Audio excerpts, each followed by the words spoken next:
Bencana banjir bandang yang menimpa Bali pada 10 September lalu menyisakan luka mendalam bagi para korban.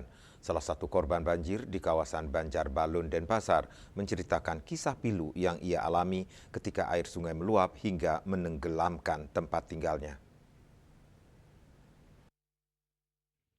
Orang-orang tidak lihat semua rumah ini, Mbak. Ini tidak lihat. Kisah pilu datang dari salah satu korban banjir bandang di kawasan Banjarbalut, tepatnya Jalan Sutomo Gang 3, Pemecutan Kaje, Kecamatan Denpasar Utara.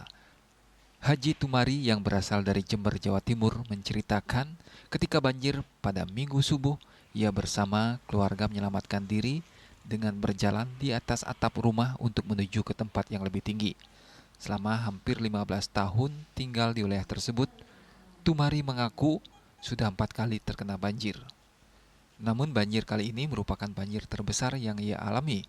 Seluruh rumah terendam air, barang maupun perabotan rumah habis disapu banjir. Ia mengaku hanya sempat menyelamatkan surat-surat seperti KTP dan kartu KK. Beruntung seluruh anggota keluarga selamat dari bencana ini.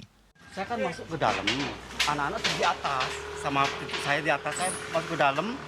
Tiba-tiba ke dalam tuh airnya sudah jam 2 itu sudah nggak bisa keluar saya, Bu. Udah kejebak dalam kamar sampai. Itu dah saya sama mantu saya itu dibuka atap. Kalau udah gitu saya sudah kejebak nggak bisa keluar sampai pun sudah ini dia itu. Terus naik langsung ke atas ke rumah saya terus gitu. Sudah 4 kali kena banjir sini. Ini yang paling parah, Bu. Kalau yang biasa-biasa sampai dengkul aja. Nggak pernah masuk ke kamar, nggak pernah. Kalau yang sekarang? Yang sekarang dahsyat sekali, Bu. Sekarang udah warnanya bukan lamban datangnya, langsung sekaligus datang itu. Puncaknya ada petir tuh, Bu. Petir tuh. Itu saya sudah keluar dari kamar, dari evakuasi sama anak saya. Lewat genteng. Iya, lewat genteng itu udah genteng belakang terus. Hingga saat ini Tumari beserta istrinya dan para warga setempat terus berupaya membersihkan serta memperbaiki rumah yang hancur akibat banjir bandang.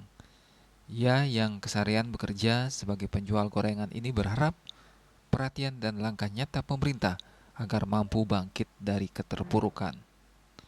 Sukma, Bali TV.